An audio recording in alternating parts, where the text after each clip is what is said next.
कानून लाए हैं, इसके जो सेक्शन है, ये जो रूल्स हैं इसके 44(3) एक डेटा प्रोटेक्शन एक्ट है जिसमें एक पूरा एक्ट है जिसमें लिखा है कि पर्सनल इंफॉर्मेशन के बारे में क्या करना है, क्या देना है, क्या नहीं देना है।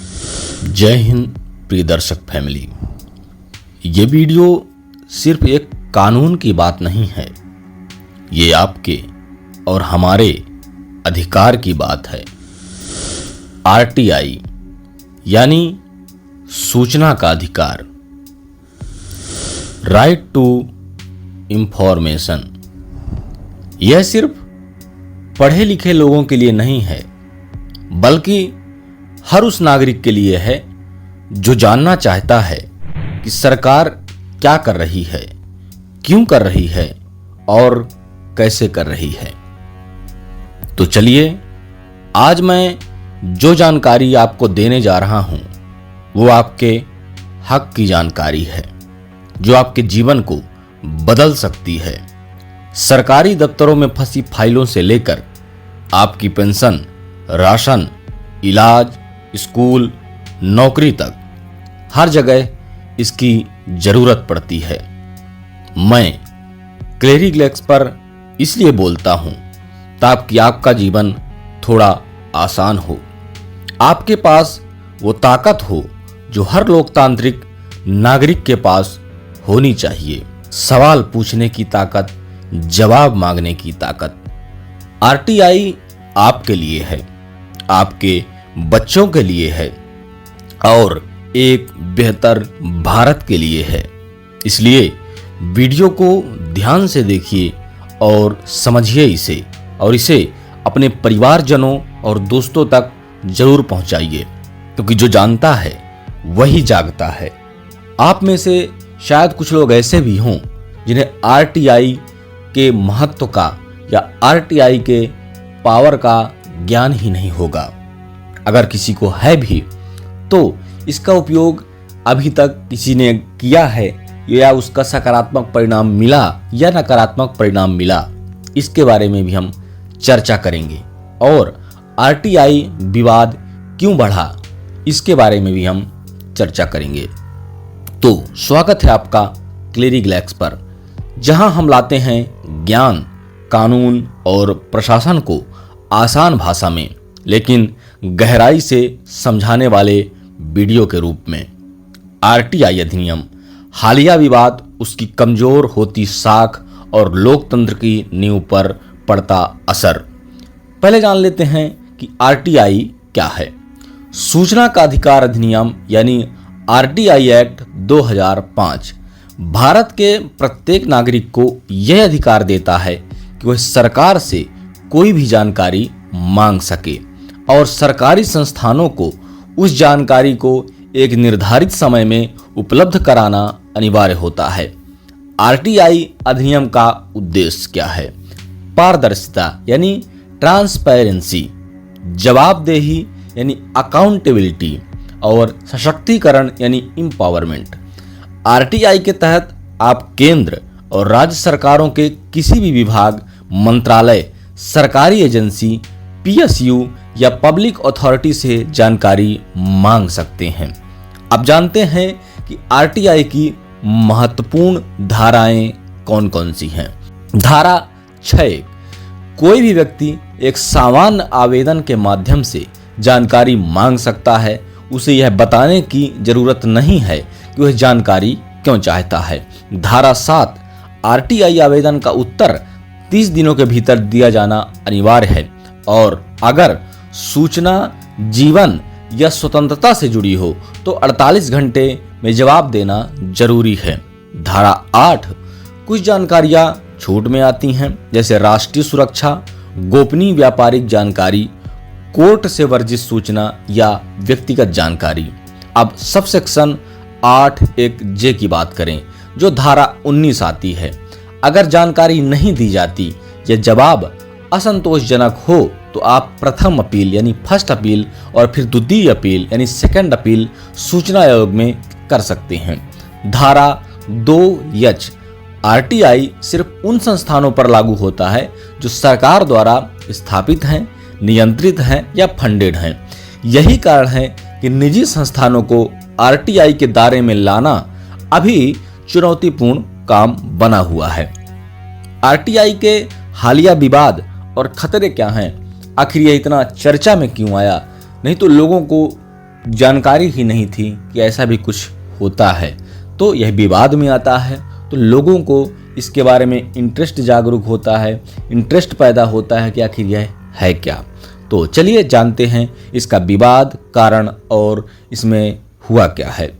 प्रधानमंत्री की डिग्री का मामला। आरटीआई कार्यकर्ता नीरज कुमार ने पीएम मोदी की बीए की डिग्री की जानकारी मांगी थी। सीआईसी ने जानकारी देने का आदेश दिया, लेकिन दिल्ली विश्वविद्यालय ने इसे निजी जानकारी कहकर रोक दिया। अब धारा 1J के तहत व्यक्तिगत जानकारी साझा नहीं की जा सकती जब तक उसका कोई सार्वजनिक हित न हो। लेकिन सवाल यह है, क्या सार्वजनिक पदों पर बैठे व्यक्ति की शिक्षा भी निजी रह सकती है? यह भी एक बड़ा सवाल है। आरटीआई का दुरुपयोग और अफसरों में डर। दिल्ली हाईकोर्ट ने कहा कि आरटीआई इंट्रोगेशन का जरिया बन चुका है, अफसर जवाब देने से डरने लगे हैं। ये लोकतांत्रिक प्रणाली को धीमा कर सकता है।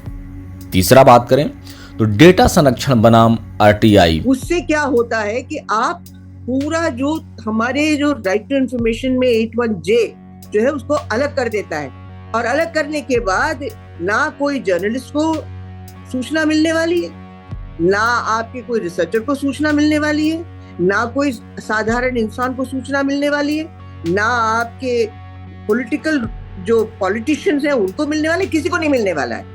और इसके ऊपर है कि हमारे ऊपर फाइन इन्होंने 250 करोड़ से लेके 500 करोड़ रुपए का फाइन रखा है। आप ये बताइए, कोई एक साधारण इंसान, आप या मैं, कहीं भी गलती से कुछ भी हम लोग फाइल कर दें तो इसका तो दंड जो है 250 से 500 करोड़ है। तो आपको यदि करप्शन मुक्त हिंदुस्तान चाहते हैं तो सूचना के अधिकार के बगैर नहीं मिलने वाला है। डीपीए 2023 यानी digital personal data protection act 2023 ने आरटीआई अधिनियम की धारा 8(1)J को और मजबूत कर दिया। अब कोई भी निजी डेटा आरटीआई के तहत आसानी से उपलब्ध नहीं होगा। विशेषज्ञों का कहना है कि यह पारदर्शिता के खिलाफ है। सूचना आयोग की हालत। देश में कई राज्य जैसे झारखंड, मिजोरम, त्रिपुरा, तेलंगाना में सूचना आयोग निष्क्रिय हैं। 3.2 यानी 3.5 लाख से ज्यादा आरटीआई अपीलें और शिकायतें लंबित हैं। धारा 19(3) के अनुसार द्वितीय अपील राज्य या केंद्रीय सूचना आयोग में की जाती है, लेकिन जब आयोग ही खाली हो तो जनता कहां जाए।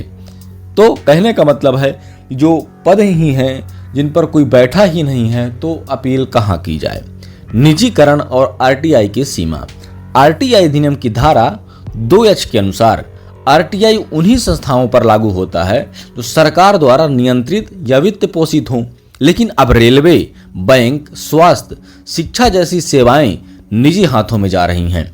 ऐसे में आरटीआई का कवच कमजोर पड़ रहा है। विनोद कुमार तिवारी, जो कि केंद्रीय सूचना आयुक्त ने चेतावनी दी, अगर ये निजीकरण चलता रहा तो आरटीआई अधिनियम एक खाली खोल बनकर रह जाएगा, क्योंकि आप ऐसे संस्थानों के हाथ में चीज़ों को दे रहे हैं जिनसे हम उनका ब्यौरा या कार्य करने का विवरण ही नहीं मांग सकते, क्योंकि इसके पहले हम आरटीआई के तहत उनसे ब्यौरा मांग सकते थे। तो वरिष्ठ अधिकारियों की चेतावनी क्या क्या हैं थोड़ा सा जान लेते हैं। यशोवर्धन आजाद, जो कहते हैं कि सरकार आयोग की स्वतंत्रता को खत्म कर रही है। दीपक संधू, आरटीआई एक सामाजिक आंदोलन था, इसे कमजोर करना लोकतंत्र के लिए खतरा है। वजाहत हबीबुल्लाह, 2019 संशोधन ने सरकार को सूचना आयोगों पर नियंत्रण दे दिया है। जयराम रमेश, पीएम आरटीआई से हुई शर्मिंदगी का बदला ले रहे हैं। तुषार मेहता, आरटीआई का इस्तेमाल राजनीतिक हमला करने के लिए हो रहा है। चिदंबरम, सूचना आयुक्तों की पोस्ट खाली रखना आरटीआई को मारने का आसान तरीका है। अब आरटीआई अधिनियम सिर्फ सूचना पाने का जरिया नहीं है, यह एक सशक्त लोकतंत्र की आत्मा है। यह हमें जवाब मांगने का हक देता है, सरकार को जिम्मेदार बनाता है और प्रशासन में पारदर्शिता लाता है। लेकिन आज ये कानून खुद खतरे में है। संशोधन, दुरुपयोग, आयोगों की निष्क्रियता और निजीकरण जैसे कारकों के कारण हमें आरटीआई की आत्मा को मरने नहीं देना है। हमें जानना होगा, सवाल करना होगा और आवाज उठानी होगी, क्योंकि आरटीआई सिर्फ सूचना नहीं, अधिकार है, ताकत है और लोकतंत्र का अस्तित्व है। अगर आपको यह वीडियो जानकारीपूर्ण लगा तो हमारे चैनल से आप जुड़ सकते हैं और इसी तरह नई जानकारियों के लिए आप हमारे चैनल पे जुड़कर आगे की वीडियो से नई सूचनाओं का लाभ ले सकते हैं। तो मैं आशा करता हूं कि आपको आज आरटीआई के बारे में कुछ नई जानकारी मिली होगी, क्योंकि हम लोग कई बार सूचनाओं समाचारों में जानते तो हैं, एक्टों को सुनते तो हैं, लेकिन क्या हम भी यानी सामान्य आदमी भी उनका उपयोग कर सकता है, ये हमारे मन में सवाल होता है। तो पहले तो हम आसानी से इनका उपयोग कर सकते थे, लेकिन वर्तमान में जो विवाद चल रहे हैं उनको देखते हुए ऐसा लग रहा है कि हमारा जो एक अधिकार था वह हमसे छीना जा रहा है।